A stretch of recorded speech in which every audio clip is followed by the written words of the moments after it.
Hello everyone, this is SpeakingDosa, also known as Speaking Teacher. I've been teaching IBT TOEFL, especially speaking section, for the past 1 year and 6 months in Vancouver, British Columbia, Canada. And I have taught so many students, and they've got the scores what they wanted, and it's all because of their own personal practice, dedication, commitment, and some strategies that I had taught them.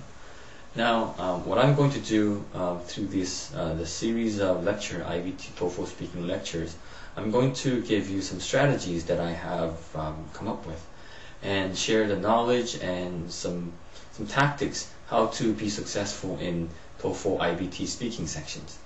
Now, the first thing I would like to say is that IBT TOEFL speaking questions are very difficult, especially for those of you who have never studied or lived in the United States, Canada, or even United Kingdom or Australia.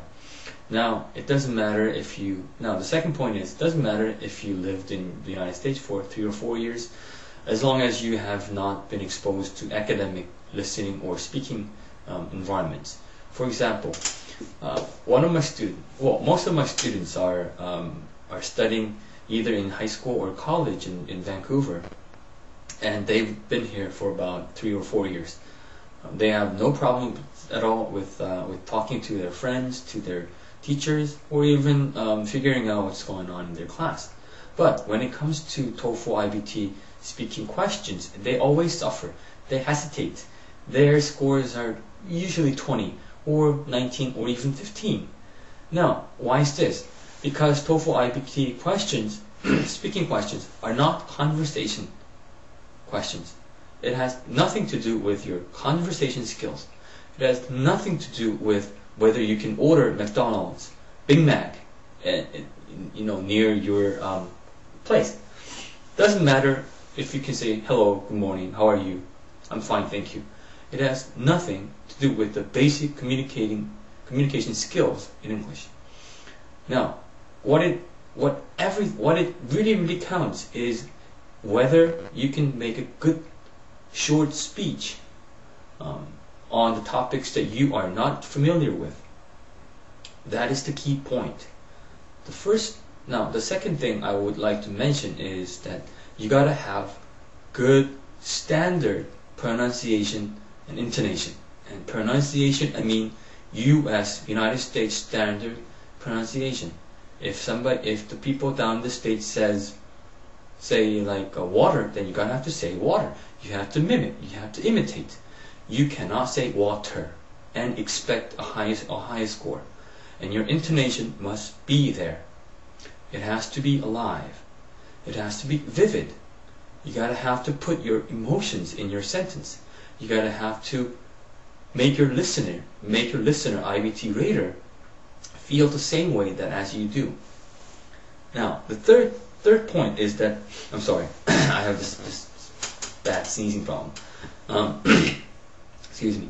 Now, the third point is, when you are practicing, you have to practice in an organized way, in a very mature organization. You can't just mumble.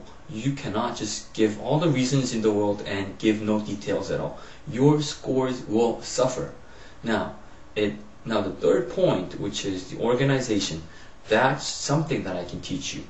You gotta have to have some strategies, some preset formats, which have been proved to be very effective and successful. I took the examination 4 times, 3 last year and 1 this year, and all my scores were 29 and 28. 28 I got only once, but all 3 I got 29.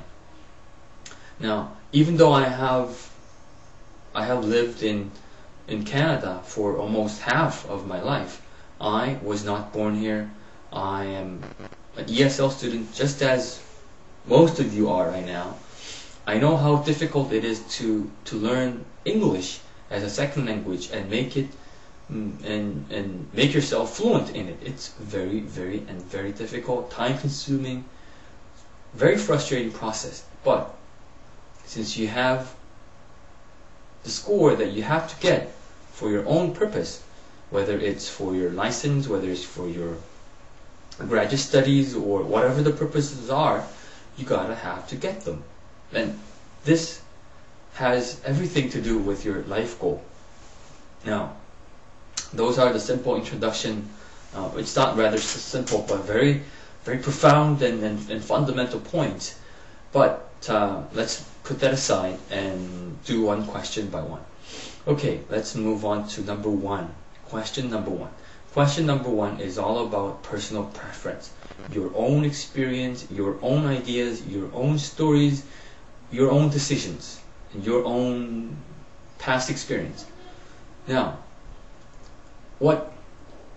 people who get like between 15 to 20, their problem are several, but one of them is pronunciation. Now, I cannot emphasize this point too much. Pronunciation, you gotta have to work on it. You cannot expect a high mark when your pronunciation is almost impossible to comprehend. When your intonation is not there, when you're not emphasizing the words that you're supposed to, and then expect a high score, doesn't make sense. It's not reasonable. It's not fair. So, if you believe your pronunciation is not good, you have to work on them. There are so many numerous books on how to have a correct pronunciation. There is like online communities, online dictionary, books, cassettes, videos, DVDs, anything that can help you learn and be familiar with U.S. United States standard pronunciation. Now, if that were taken care of, then we can move on to how to tackle these questions. One thing that you have to bear in your mind is that when you are stating reasons for your thesis statement, you gotta have to make it as personalized as possible. For example, you cannot just give one reason which is too general, and if there is no details which supports your generalized reason, then your scores will suffer. You cannot expect more than 20. And one of the best ways that I recommend to all of my students is this. This is the rule of SpeakingDosa. When you are coming up with your own reasons, you have to think in the following 3 ways. First, people. Second, quantity. And third, quality. So I call this the rule of people, quantity, and quality. People, quantity, and quality. Now, what do you mean by people? When you like something, for example, when you like a park near your place, there must be a reason related to people. For example, you like this park because there are so many people. Now, who are these people? They're your friends. So, in other words, you like this park because there are so many of your friends who always hang out in the park. Okay? Second, quantity. If you like, for example, your own computer, if you think your own computer PC is the most valuable item you have, there must be some reason related to quantity. Quantity in this case would be the price. Now, you can say, I love my computer because it's very expensive. Okay? If it were not expensive, I would have not liked it. But since it is very expensive, over $2,000, which I believe is extremely expensive for a desktop computer these days, that's your reason. Now, the last reason and final reason, quality. For example, if the question were describe the room that you like the most in your home. Well, you obviously love your bedroom because it's very bright and clean. Quality, it's very good. Quality-wise, it's very large, it's very good, it's very clean, it's very bright.